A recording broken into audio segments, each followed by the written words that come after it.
Welcome to the deep dive. We've got quite a journey ahead of us today, a deep dive into the early life and career of, well, Elon Musk.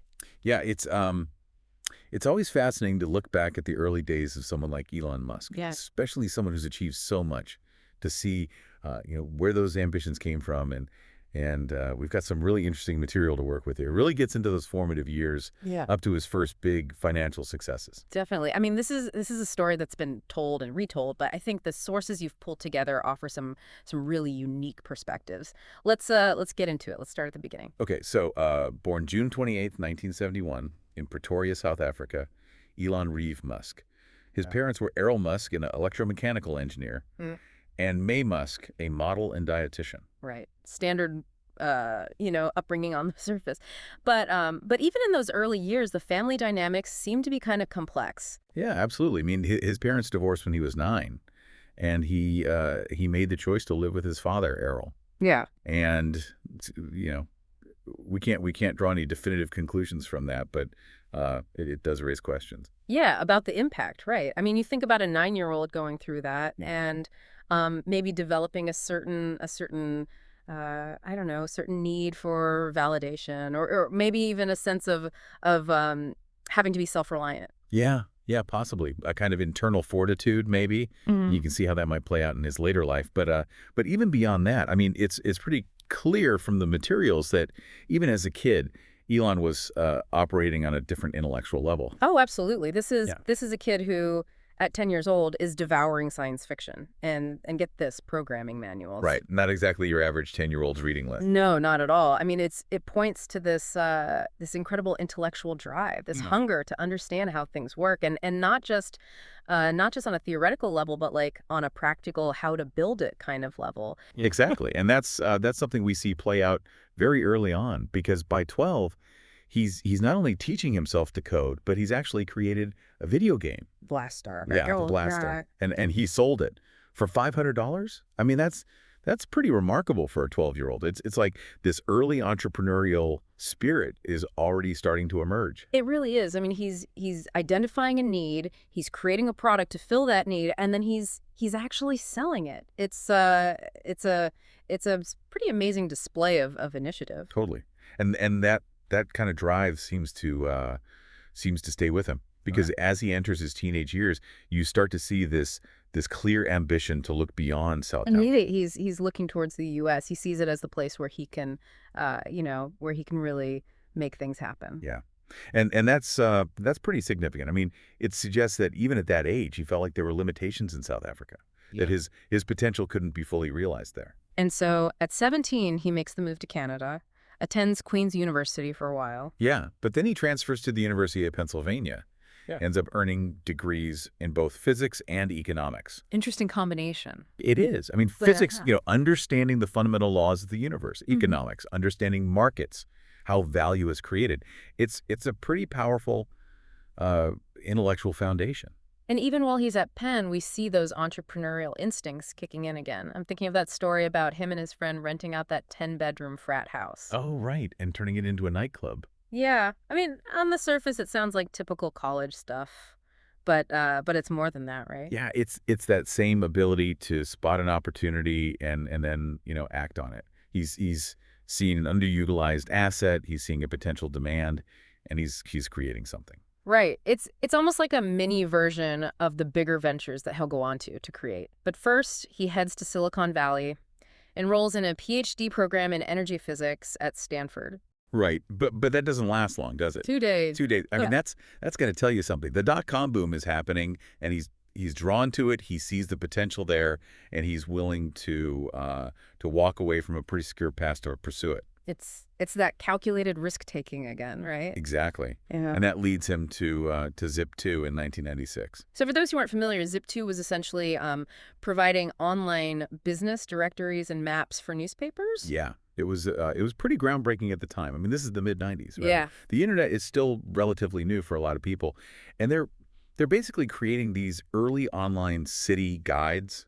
Think kind of like a very early version of Google Maps or Yelp, but specifically for newspapers as they were starting to move online. And it's a huge success. In 1999, Compaq buys Zip2 for $307 million. Yeah, a massive validation of his vision. And Yeah. for him personally, I mean, he's 27 years old at this point, and his share of that sale is $22 million. That's life-changing money. Absolutely. And it gives him the resources, but also the confidence to think even bigger. And that's exactly what he does. He takes $10 million from that sale and launches X.com. An online payment company. Right. The idea was to allow people to transfer money via email. Again, super innovative for its time. Right. I mean, we take it for granted now, but back then that was a pretty radical concept. It was, and of course, they weren't the only ones playing in that space. There was Confinity, co-founded by Peter Thiel and Max Levchin. They had PayPal. Fierce competition between the two. Oh, yeah. Intense. But eventually they merge, and, it wasn't always smooth sailing, but ultimately the combined company takes on the name PayPal. And Elon is initially CEO, but that doesn't last. No, he's ousted in 2000. On his honeymoon, actually. That's huge. Yeah, a definite setback. But the story doesn't end there. In 2002, eBay buys PayPal for $1.5 billion. And as the largest shareholder, Elon walks away with $180 million. So even with that setback, he ends up with a massive financial windfall. Right. And here's the thing. He could have easily just, taken that money and relaxed. Yeah. But he doesn't. Instead, he sets his sights on these two incredibly ambitious goals: revolutionizing the car industry with Tesla and making humanity a multiplanetary species with SpaceX.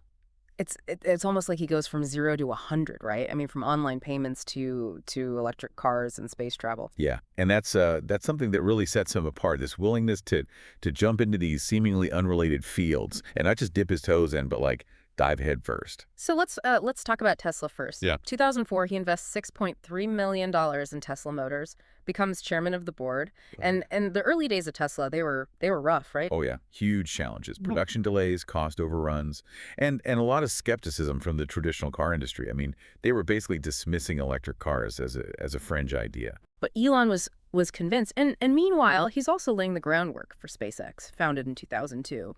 And the goals are just, they're mind-blowing.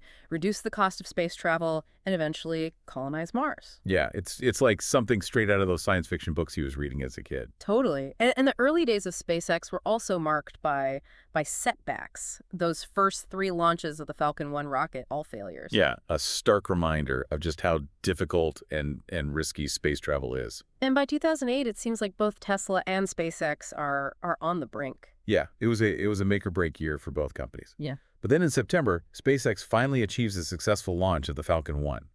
First privately funded company to send a liquid-fueled rocket into orbit. Huge achievement. A game changer, really. Yeah. And then, just a few weeks later, Tesla secures a $40 million investment. Essentially saves them from going under. So this period of near failure, followed by these critical successes, it's a testament to his resilience, his ability to keep going even when things look pretty dire. Absolutely. I mean, that's a recurring theme in his story. This unwavering belief in his long-term vision, even when faced with massive obstacles. So as we look back at this early part of his journey, what are the key takeaways for you? Well, I think we see this consistent pattern of intellectual curiosity. Mm. A deep desire to learn, to master complex subjects, and then combined with that, a very early entrepreneurial spirit. Right. It's not just about understanding things. It's about building things, about Yeah, making things happen. Exactly. And then you add to that his ambition, his desire to seek out bigger and bigger challenges, and of course that willingness to take risks, to bet big on his ideas. And to keep going even when those bets don't initially pay off. Yeah. That resilience is key. I mean, you can see how those early experiences, teaching himself to code, navigating the early days of the internet, all of that shaped his approach to problem solving, to risk taking, and ultimately to his ambition to tackle these huge world-changing problems. It's an amazing story. And as we wrap up this deep dive into Elon Musk's early years, Let's leave our listeners with this. Think about how his early exposure to science fiction, those stories of boundless possibilities and his ability to code, to translate ideas into reality, how all of that might have shaped not just his career choices, but also the sheer scale of his ambitions.